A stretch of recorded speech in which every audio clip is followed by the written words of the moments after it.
that the only thing we have to fear is fear itself, nameless, unreasoning, unjustified terror, which paralyzes needed efforts to convert retreat into advance. I believe that we should make available to peace-loving people the benefits of our store of technical knowledge in order to help them realize their aspirations for a better life. Our aim should be to help the free peoples of the world through their own efforts to produce more food, more clothing, more materials for housing, and more mechanical power to lighten their burdens. Realizing that common sense and common decency alike dictate the futility of appeasement, we shall never try to placate an aggressor by the false and wicked bargain of trading honor for security.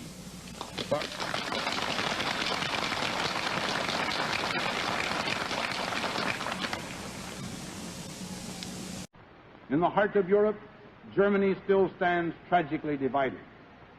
So is the whole continent divided, and so too all the world. The divisive force is international communism and the power that it controls. The designs of that power, dark in purpose, are clear in practice. It strives to seal forever the fate of those it has enslaved. It strives to break the ties that unite the free. And it strives to capture, to exploit for its own greater power, all forces of change in the world, especially the needs of the hungry and the hopes of the oppressed. Yet the world of international communism has itself been shaken by a fierce and mighty force, the readiness of men who love freedom to pledge their lives to that love.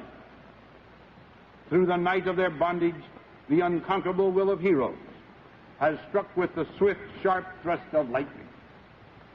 Budapest is no longer merely the name of a city. Henceforth, it is a new and shining symbol of man's yearning to be free.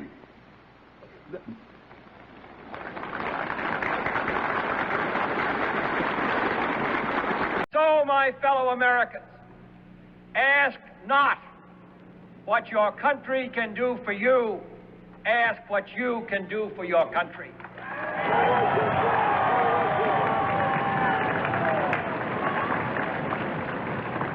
My fellow citizens of the world, ask not what America will do for you, but what together we can do for the freedom of man. We are a nation of believers.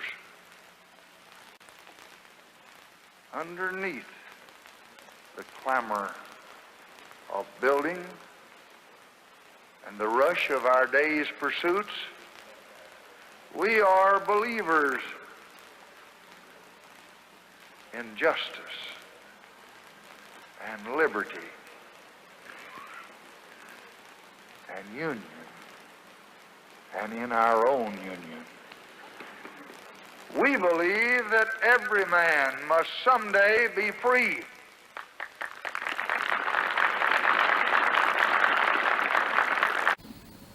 Each moment in history is a fleeting time, precious and unique. But some stand out as moments of beginning, in which courses are set that shape decades or centuries. This can be such a moment. Government must learn to take less from people so that people can do more for themselves.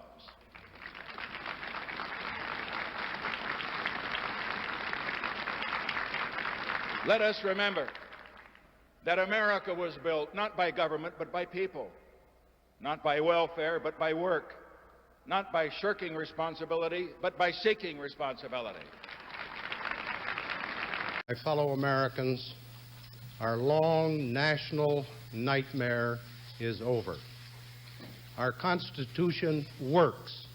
Our great republic is a government of laws and not of men. Here, the people rule. As we bind up the internal wounds of Watergate, more painful and more poisonous than those of foreign wars, let us restore the golden rule to our political process, and let brotherly love purge our hearts of suspicion and of hate. The American dream endures.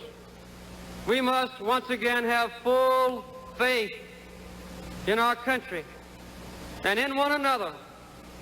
I believe America can be better. We can be even stronger than before.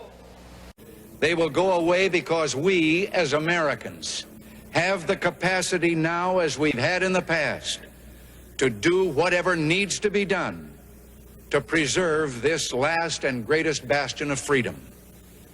In this present crisis, government is not the solution to our problem. Government is the problem.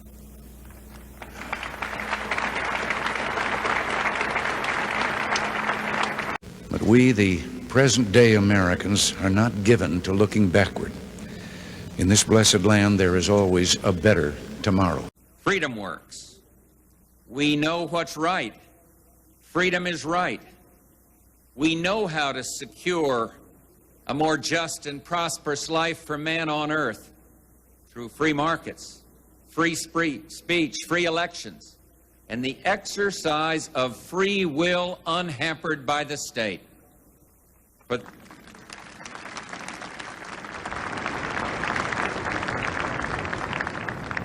the promise of America was born in the 18th century out of the bold conviction that we are all created equal. It was extended and preserved in the 19th century when our nation spread across the continent, saved the Union, and abolished the awful scourge of slavery. Then, in turmoil and triumph, that promise exploded onto the world stage to make this the American century. And what a century it has been. America became the world's mightiest industrial power, saved the world from tyranny in 2 world wars and a long Cold War, and time and again reached out across the globe to millions who, like us, long for the blessings of liberty. Together we will reclaim America's schools before ignorance and apathy claim more young lives. There is only one force of history that can break the reign of hatred and resentment and expose the pretensions of tyrants and reward the hopes of the decent and tolerant, and that is the force of human freedom.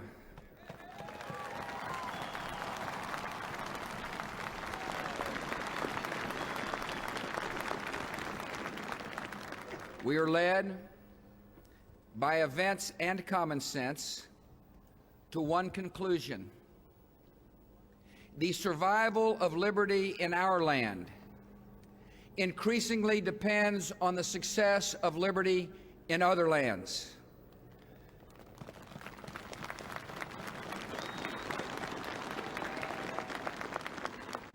In reaffirming the greatness of our nation, we understand that greatness is never a given.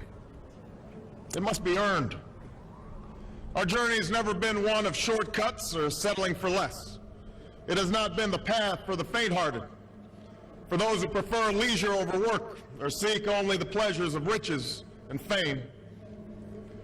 Rather, it has been the risk-takers, the doers, the makers of things, some celebrated, but more often men and women obscure in their labor, who have carried us up the long, rugged path towards prosperity and freedom. Today, we are not merely transferring power from one administration to another, or from one party to another, but we are transferring power from Washington, D.C., and giving it back to you, the people.